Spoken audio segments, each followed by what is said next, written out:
Welcome to a new episode of Triggre's Weekend Masterclass, and today I am going to explain you how to use Zapier to create a Base64 string and transmit that back to your Triggre application. And you might wonder why you would like to do that. Well, sometimes in Triggre you need to be creative with the things that you do and use the tools that you have to create a situation or to create functionality, so you can use that to solve another problem. And in this case, you can have the issue that you are going to need a Base64 string to send a file to a different application. However, in Triggre, you won't be able to do that using your web API. So you can convert your file via Zapier to Base64, send it back to your application and process it from there. So how are we going to do this? We are going to create a data item. We are going to create an automation flow to receive the file back. And of course, we are going to create a user flow so that we can see the end result. After that, we're going to set up the Zap. And of course, I'm going to demo it so you see it actually works. So we're going to the designer, and like I said, we are going to create the data item for that first. And in this case, it's going to be the Base64 file.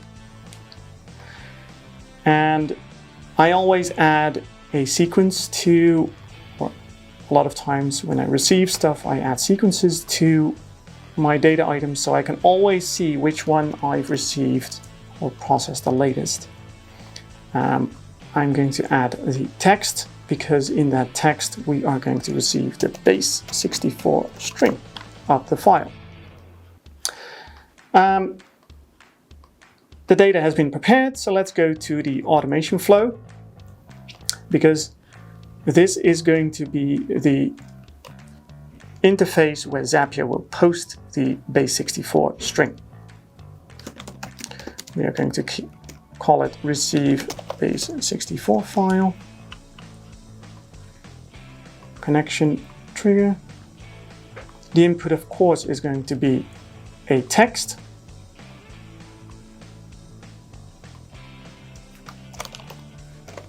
String. We are going to create a new Base64 file, as you can see over here. We're going to map our input to this data item property. And that's all we need to do for now. So we've created our automation flow, and now we are going to create a user flow so that I can show you how it actually works and what the end result will be. Okay, add edit delete, sequence. Of course, I'm going to order it by sequence with the largest to smallest, so I see the latest received one always at the top. Base64 string files. Don't forget to add it to appearance. Always happens, at least to me. Okay, add. Order it at the top. And there you go, we've prepared our application. So let's publish it to our lab environment.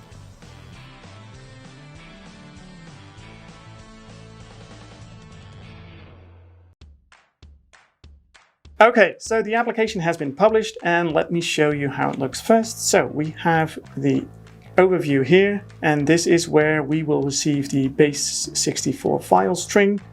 And as you can see here, we have orders, and those orders have a file called ordered.pdf, and we are going to transmit that PDF to Zapier.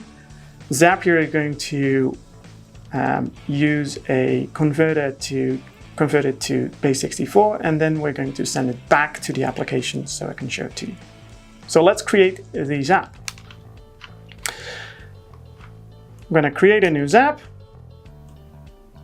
The first trigger, of course, is going to be Triggre.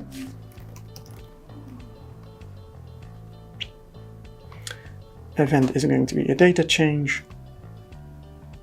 We are going to use my personal account.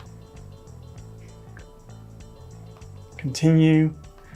The data item will be order because that's where the PDF is linked to, and it should be started when it's edited. Okay, continue. Test.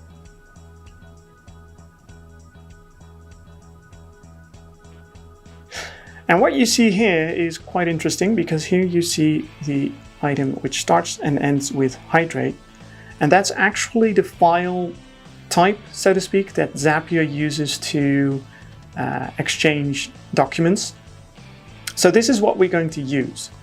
And actually this is a string, a URL actually, and we're going to convert that URL to a Base64 file. And to do that, we are going to add a converter, which is a Base64 converter from Zapier, which is linked to Zapier. And we are going to convert a file URL. So not the other ones, use the file URL. Continue, continue. And the URL that we're going to need is the order PDF. And as you can see, it says exists but not shown. It's because the set of characters is too long to show, so that's why they don't show it at all. Okay, continue, and here we see the hydrate. If you would click on test action, you wouldn't see the file that is linked to the example that we loaded from Triggre. Zapier always uses a demo file for this, so that's why I'm not going to test in this case because it doesn't make any sense. And after we've converted this file to a Base64, we still need to send it back to Triggre. So we are going to add Triggre again. The event is start a Triggre automation flow, and we're going to select the automation flow that we just created. Okay. And the string that we're going to post is the result of the converted file URL.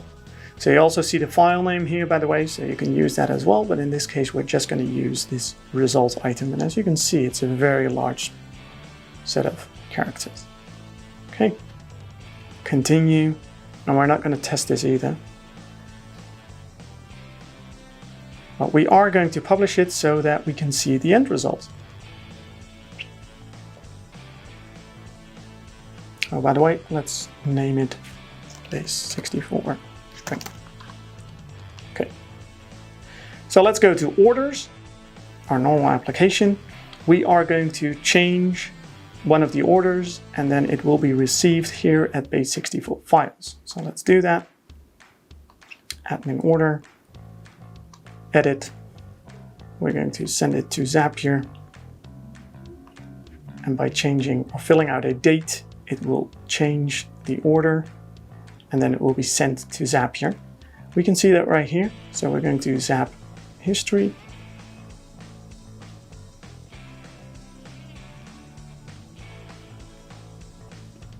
And then Zap runs. And here you can see the Base64 string, which has been executed. There you go. So we should be able to see the end result now. And there you go, there it is. So you see it's a very large file with or set with characters. And you might wonder, like, is this actually a file? Yes, it is. So what I'm going to do is select everything, copy. And as you can see, I will use a Base64 to file converter, which is online. I'm going to decode this Base64 to a file. And there you go. Oh, sorry. It's apparently this file. And you can transmit it that to any application that needs to receive a Base64 string. Yeah, baby, yeah! Hit the subscribe button and get notified about our next video.